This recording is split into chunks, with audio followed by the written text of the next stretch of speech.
Lockdown लगा, बड़े लंबे समय तक लॉकडाउन रहा। फरवरी में जो है कोरोना के मामले ज़्यादातर आने शुरू हो गए थे। उसके बाद फिर 24 मार्च से लॉकडाउन लगा दिया गया था। फिर वो बहुत लंबा चला, बच्चों की पढ़ाई नहीं हो पाई और छात्रों की पढ़ाई ना हो पाने की वजह से फिर उनके एग्ज़ाम ना लिए जाएं, ये मामला भी काफ़ी उठने लगा। एनएसयूआई ने इस मुद्दे को काफ़ी प्रमुखता से उठाया और हाईकोर्ट तक ये मुद्दा गया। फिर अब ये हो चुका है कि फाइनल ईयर के स्टूडेंट्स के ही एग्जाम होंगे और जो बचे हुए स्टूडेंट्स हैं फर्स्ट ईयर सेकंड ईयर के, उनको प्रमोट कर दिया जाएगा लास्ट सेमेस्टर के हिसाब से देखते हुए। इस मुद्दे को काफ़ी प्रमुखता से हरियाणा में उठाया था स्टेट प्रेसिडेंट हैं एनएसयूआई के दिव्यांशु बुद्धिराजा। उनसे हम बातचीत करते हैं। दिव्यांशु जी, बहुत बहुत स्वागत है आपका पंजाब केसरी पर। धन्यवाद धन्यवाद सर, बहुत बहुत। दिव्यांशु जी, मैं जानना चाहूंगा, पहले आप मांग कर रहे थे कि स्टूडेंट्स को प्रमोट कर दिया जाए, प्रमोट कर दिया गया है। ज्ञापन आपने राज्यपाल को, मुख्यमंत्री को, उप मुख्यमंत्री को, शिक्षा मंत्री को दिया। 6 जून को कोर्ट में गए। जो ये पूरा घटनाक्रम हुआ है, इसकी मुझे थोड़ी सी जानकारी आप दीजिए, किस किस तरीके से आपने ये लड़ाई लड़ी है। धन्यवाद देवेंद्र भाई। सबसे पहले मैं आपके चैनल के माध्यम से जो भी आपके दर्शक हैं, जो हरियाणा के लोग हैं, हरियाणा के छात्र हैं, नौजवान हैं, जो भी इस वीडियो को देख रहे हैं, सबसे पहले मैं उम्मीद करूंगा कि वो सभी अपने घर पर इस महामारी के दौरान सुरक्षित होंगे और ईश्वर से भी दुआ करूंगा कि वो महामारी से ज्यादा से इससे बच के रहें। और जैसा आपने बताया कि जो हरियाणा के अंदर कॉलेजों और विश्वविद्यालयों में आज के समय में जो सबसे ज्वलंत मुद्दा जो हरियाणा सरकार ने लिया, हरियाणा सरकार ने कॉलेजों और यूनिवर्सिटीज में एग्जाम कराने का फैसला लिया, तो हमने उस फैसले का डटकर विरोध किया। 27 तारीख को मैं बताना चाहूंगा, 27 मई को सबसे पहले हमने माननीय राज्यपाल, क्योंकि वो हमारे जो स्टेट यूनिवर्सिटीज हैं उनके चांसलर हैं, माननीय राज्यपाल, मुख्यमंत्री, उप मुख्यमंत्री व शिक्षा मंत्री, हमने इनके सामने एनएसयूआई के बिहाफ पर कुछ ऐसी समस्याएं उस ज्ञापन में मेंशन करी। उस ज्ञापन में जो कोरोना महामारी की वजह से जो छात्रों को दिक्कत आ रही है, उसके बारे में बताकर, उनका हवाला देकर सरकार से गुहार लगाई कि ऐसे हालात में सरकार किसी भी तरीके की परीक्षा ना करवाए। पर बड़ी हैरानजनक बात है और दुख की बात है कि हमारी सरकार उसके 8 या 10 दिन बाद ना ही उस पर कोई संज्ञान लिया गया और सरकार बिल्कुल इस पर चुप बनी रही। उसके बाद जब हमारे पास ना ही राज्यपाल से ना ही मुख्यमंत्री से कोई जवाब आया, तो मजबूरन हमें अदालत का दरवाजा खटखटाना पड़ा। और मैं माननीय अदालत का धन्यवाद करूंगा, क्योंकि आप समझते हैं कि आजकल अदालत के अंदर सिर्फ अर्जेंसी में केसेस लगते हैं। तो हमने 6 तारीख को मेंशनिंग के लिए अप्लाई किया और माननीय अदालत ने जो हमारी जो पिटीशन थी उसको समझते हुए उसको अलाउड किया और 9 तारीख को इस केस की सबसे पहली सुनवाई हुई। और देवेंद्र भाई, आपको सुनकर बहुत हैरानी होगी कि पहली तारीख पे जब कोर्ट ने सरकार के इस फैसले को सुना, तो कोर्ट ने सरकार को 1 हफ्ते का टाइम देकर, जो टाइम लिमिट कोर्ट ने सेट करी, 1 हफ्ते का टाइम देकर सरकार को यह निर्देश जारी किए कि सरकार तुरंत तत्काल प्रभाव से इस रिप्रेजेंटेशन पर, इस मामले पर संज्ञान ले। आनंद 12 तारीख को रात को department of higher education and technical education department Haryana, इन्होंने एक नोटिफिकेशन जारी करा और उस नोटिफिकेशन में इन्होंने फर्स्ट और सेकंड ईयर, अगर 3 साल का कोर्स है, मतलब इन्होंने इंटरमीडिएट ईयर के, फाइनल ईयर के स्टूडेंट्स को छोड़कर बाकी स्टूडेंट्स को जो यूजीसी की एडवाइजरी जारी हुई थी उसके हिसाब से 50% तो इंटरनल असेसमेंट जो इस सेमेस्टर का है और 50% जो इनका पिछला रिजल्ट है उसको 50-50 जोड़ के 100% कर इनको पास करने का जो फैसला इन्होंने लिया, वो माननीय न्यायालय के निर्देश पे लिया। उसके बाद जो एक बहुत बड़ा ब्लंडर उस नोटिफिकेशन में हरियाणा सरकार ने करा है, हरियाणा सरकार ये कहती है कि फाइनल ईयर के जो फाइनल सेमेस्टर के स्टूडेंट हैं जिन्होंने इस साल अपीयर होना था, उनमें से जो स्टूडेंट मूल निवासी हरियाणा के बाहर का है, जैसे हरियाणा से बाहर दिल्ली, गुजरात, राजस्थान, अलग अलग प्रदेशों से हमारे यहाँ छात्र पढ़ने आते हैं, तो हरियाणा सरकार कहती है कि बाहर का विद्यार्थी जो हरियाणा में पढ़, उसे तो फाइनल सेमेस्टर के उस विद्यार्थी को तो हम प्रमोट कर देंगे लिखित परीक्षा के बिना, पर जो हरियाणा का विद्यार्थी है, जिसका डोमिसाइल हरियाणा का है, जो अपने आप को गर्व से हरियाणवी कहता है, उसको लिखित परीक्षा देने परीक्षा केंद्रों में आना पड़ेगा। तो ये कैसा फैसला हरियाणा सरकार ने, मुझे लगता है कि बिना सोच समझ के, और इसके क्या प्रभाव रहेंगे उनको बिना सोचे समझे सरकार ने ऐसा फैसला ले लिया। अब मैं आपके चैनल के माध्यम से माननीय खट्टर साहब से बात पूछना चाहूंगा कि खट्टर साहब, क्या Haryana corona free state declare हो चुका है? क्या खट्टर साहब ये गारंटी ले, क्या WHO कोई ऐसी गाइडलाइन है कि हरियाणा में अगर एक जिले से व्यक्ति दूसरे जिलों में भारी संख्या में विद्यार्थी जाएंगे तो उसमें कोरोना नहीं फैले? और हरियाणा की क्या ट्रांसपोर्ट व्यवस्था इतनी दुरुस्त है कि जब एक गांव से उठकर एक विद्यार्थी अपने परीक्षा केंद्र में जाएगा तो क्या वो समय पे पहुंच पाएगा? क्या महेंद्रगढ़ से अगर एक विद्यार्थी अंबाला या कुरुक्षेत्र आएगा तो उसे क्या खट्टर साहब या दुष्यंत चौटाला गारंटी देंगे कि वो समय पर अपने परीक्षा केंद्र में पहुंचेगा? और एक सबसे बड़ी बात, इसके अंदर यह बोला गया कि परीक्षा केंद्रों में जो विद्यार्थी परीक्षा देने आएंगे यूनिवर्सिटी के में हॉस्टल बंद रहेंगे, तो क्या विद्यार्थी सड़कों पर रहेंगे? आज अगर आप बात करो तो किसी भी, चाहे मैं अपना एग्जांपल बात करूं, अगर हम किसी रिश्तेदार के पास जाते हैं, किसी अपने सज्जन के पास जाते हैं, तो हमें वो बाहर से ही काम पूछ के वापस मोड़। ऐसे हालात में क्या विद्यार्थी पीजी का अरेंजमेंट कैसे करेगा? तो ये सभी चीजें ना ही सरकार ने इसके बारे में सोचा। और सबसे बड़ी बात, 20 मार्च को जब इसमें आपकी मुख्य मांग, अब क्या मांग है आपकी? देखिए जी, हम सरकार को ये कह रहे हैं कि हालात ऐसे नहीं है कि सरकार एग्जाम करा पाएगी, इसलिए हम हाई कोर्ट गए थे। हम सिर्फ फर्स्ट सेकंड ईयर के लिए, बिल्कुल फाइनल ईयर को भी प्रमोट करो। जब एक बात बताओ, जब आप बाहर के विद्यार्थी को जो हरियाणा में पढ़ रहा है उसको प्रमोट करने में आप तैयार हो, तो हरियाणा के विद्यार्थी को प्रमोट करने में सरकार को पेट में दर्द है? उन्हें क्यों नहीं सरकार प्रमोट करेगी? या तो उनको भी प्रमोट ना करो, उनके भी एग्जाम लो, या फिर नहीं सर, देवेंद्र जी, मेरी बात को दूसरे तरीके से ना लिया जाए। मैं ये कह रहा हूं, हम सरकार का उस उन्होंने बाहर के विद्यार्थियों को राहत दी है, पर बाहर के विद्यार्थियों के साथ साथ हरियाणा का जो विद्यार्थी है, क्या फाइनल ईयर का जो हरियाणा का विद्यार्थी है उसके खून में एंटीबॉडीज है? क्या उसको कोरोना नहीं होगा? अगर एंटीबॉडीज है तो उनके खून में से प्लाज्मा थेरेपी से लोगों का इलाज करें। खट्टर साहब, इस बात के बारे में तो जिक्र करें। मतलब यह है कि बाहर के स्टूडेंट्स को अगर आप प्रमोट कर रहे हो फाइनल ईयर के, तो हरियाणा के जो स्टूडेंट्स हैं, जो हरियाणा वासी हैं, उनको भी प्रमोट किया जाए, ये आपकी मुख्य मांग है? बिल्कुल सर, इसमें मैं बताऊंगा, ये आर्टिकल 14 जो राइट टू इक्वालिटी है उसका भी उल्लंघन है, समानता का अधिकार। मैं आपको एक बात बताऊंगा, परसों रात को इस नोटिफिकेशन के ऊपर कुरुक्षेत्र यूनिवर्सिटी होती है, माननीय वाइस चांसलर एक मीटिंग है, उस मीटिंग के मिनट्स ऑफ मीटिंग आज पब्लिक हो रखे हैं लोगों के सामने। उसमें इतना बड़ा ब्लंडर जो हायर एजुकेशन डिपार्टमेंट ने किया है, उस ब्लंडर के बारे में कुरुक्षेत्र यूनिवर्सिटी की मीटिंग में वाइस चांसलर कहते हैं कि 2 system for taking examination of terminal semester में लीड टू लिटिगेशन, कि 2 तरीके की जो आप एग्जाम प्रणाली है, जो आप फाइनल सेमेस्टर के विद्यार्थियों के प्रणाली आप यूज कर रहे हो अलग अलग, ये आपको कोर्ट में लेके जा सकती है। जब वो इतने समझदार होकर ये बात समझते हैं और उन्होंने मुख्यमंत्री को लेटर लिखा है और उन्होंने सिफारिश करी है, जो गांव में रहते जो नहीं आ सकती यूनिवर्सिटीज के अंदर, उनको ट्रांसपोर्ट की जरूरत है। और पब्लिक ट्रांसपोर्ट में सोशल डिस्टेंसिंग फॉलो करते हुए आज के हालात ऐसे नहीं है कि हर गांव से जो विद्यार्थी आएगा वो अपने परीक्षा केंद्र में समय पर पहुंच पाएगा। तो जब वाइस चांसलर ये समझते हैं तो मुझे समझ नहीं आता हरियाणा सरकार इसके बारे में क्यों नहीं सोचती। तो सरकार की तरफ से आपने भी मांग की है, उधर आप बता रहे हैं कि वीसी ने भी इसके लिए कहा है कि ये गलत हो सकता है, तो क्या सरकार की तरफ से इस पर कोई प्रतिक्रिया अभी तक आई है? सरकार तो गूंगी बैरी बन रखी है, अपनी वर्चुअल रैली कराने में, अपने राग गाने में, बड़ौदा उपचुनाव कराने में, सरकार इन्हीं कामों में व्यस्त है। सरकार को नौजवान इलेक्शन से पहले याद आता है। मैं माननीय दुष्यंत के माध्यम से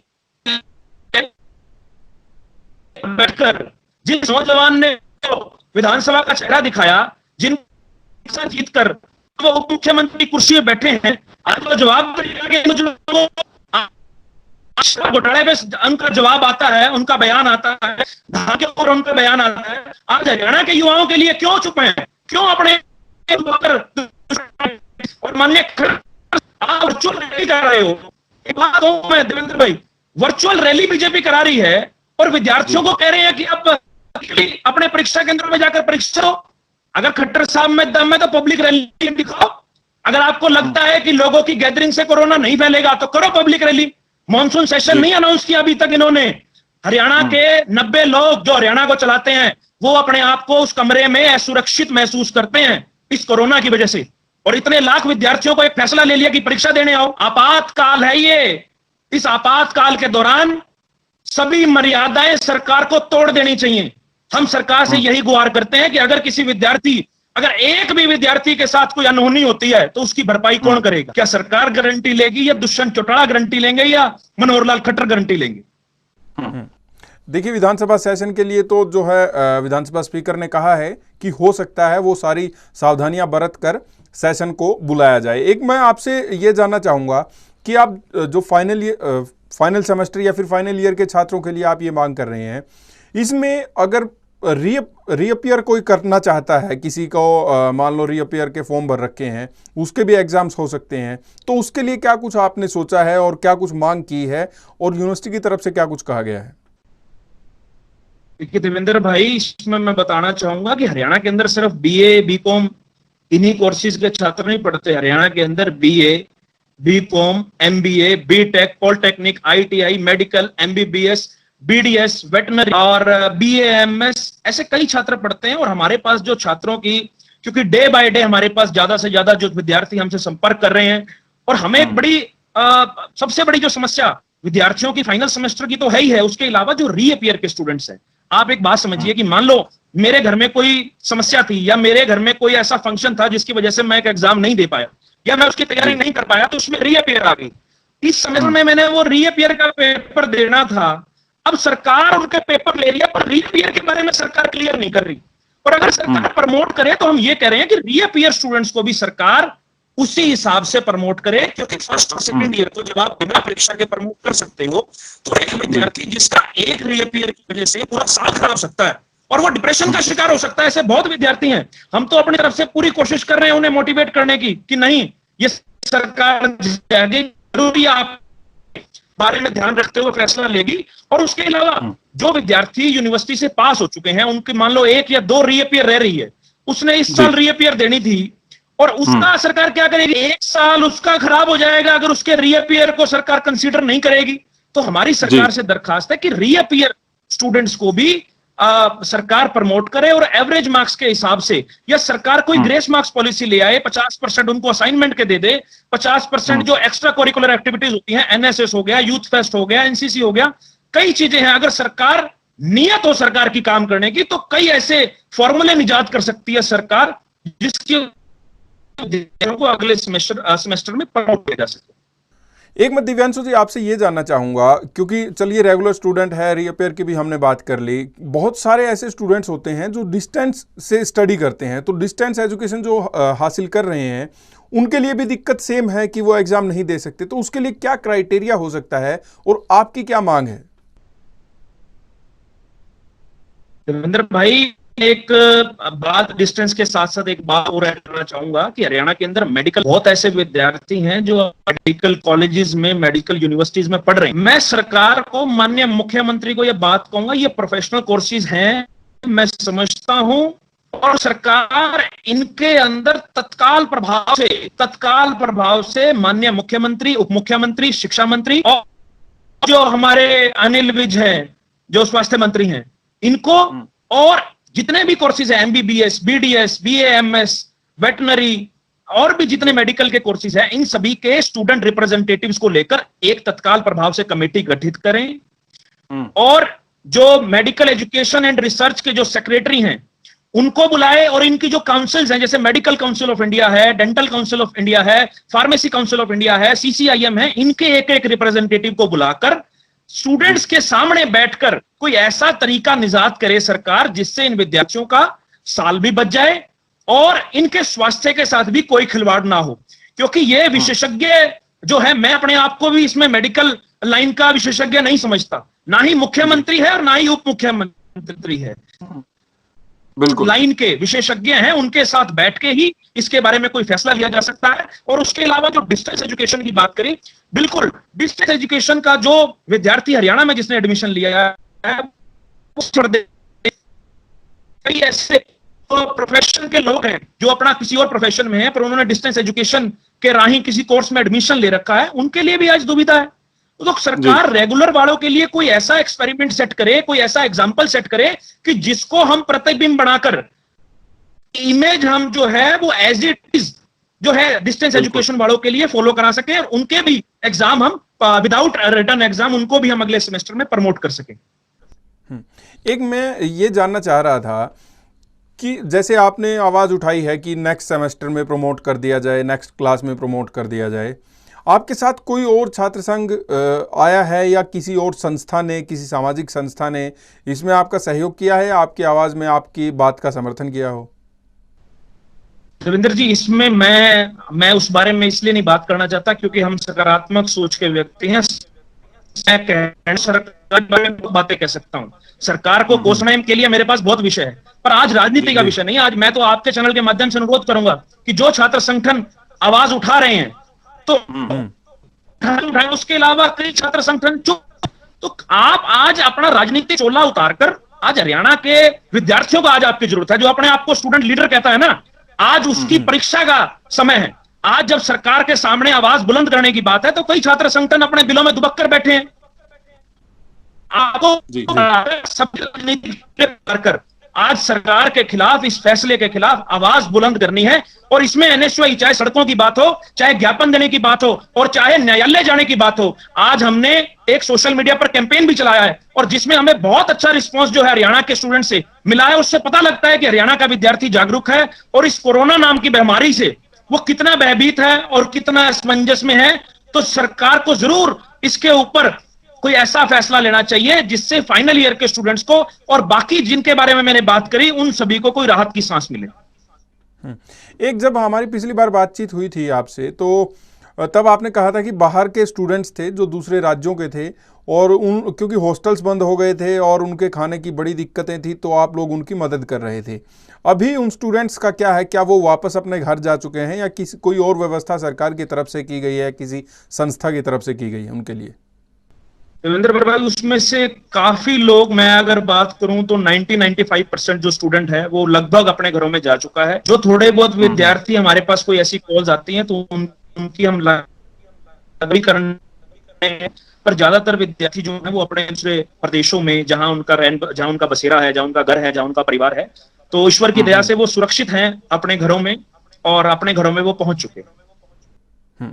एक मेरा ये सवाल था कि आत्मनिर्भरता की बात लगातार प्रधानमंत्री नरेंद्र मोदी कर रहे हैं, अन्य नेता, बीजेपी के नेता, अगर प्रदेश के नेताओं की बात करें वो भी कह रहे हैं कि आत्मनिर्भर बनना चाहिए।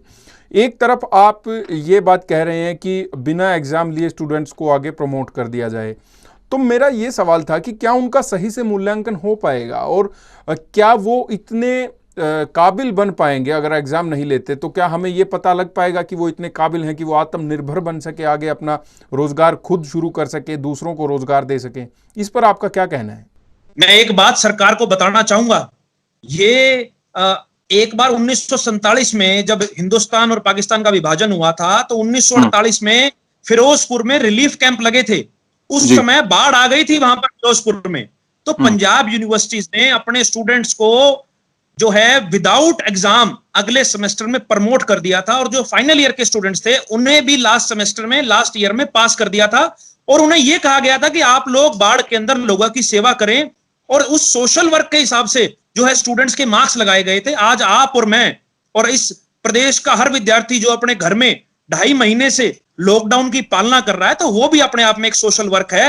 हम अपने आप को हर तरीके की सुख सुविधाओं से, जो सरकार के निर्देश हैं उनका पालन कर रहे हैं, तो वो भी एक सोशल वर्क है। सरकार को इसको भी दिमाग में रखते हुए, इसको भी जो है इसकी भी पैमाइश करते हुए सरकार को फाइनल सेमेस्टर के सभी विद्यार्थियों को, रीअपियर के विद्यार्थियों को, और जो पास आउट हो चुके हैं उनकी रीअपियर है, जिनकी पेंडिंग है, उन सभी विद्यार्थियों को बिना लिखित परीक्षा के इस कोरोना महामारी देखते हुए अगले सेमेस्टर में, अगले सेशन में पास कर देना चाहिए। एक दिव्यांशु जी, अंत में मैं आपसे ये जानना चाहूंगा, सरकार लगातार आत्मनिर्भर बनने की, रोजगार बनाने की, रोजगार पैदा करने की बात कह रही है। कोरोना इतनी बड़ी समस्या है कि पूरे विश्व पर इसका अर्थव्यवस्था के आधार पर देखें या फिर वैसे देखें तो बहुत बड़ा नुकसान हुआ है, बहुत जो है अर्थव्यवस्था पटरी से उतर गई है। तो ज़रूरत है कि आत्मनिर्भर बना जाए, ज़रूरत है कि रोजगार ज़्यादा बनाए जाएं।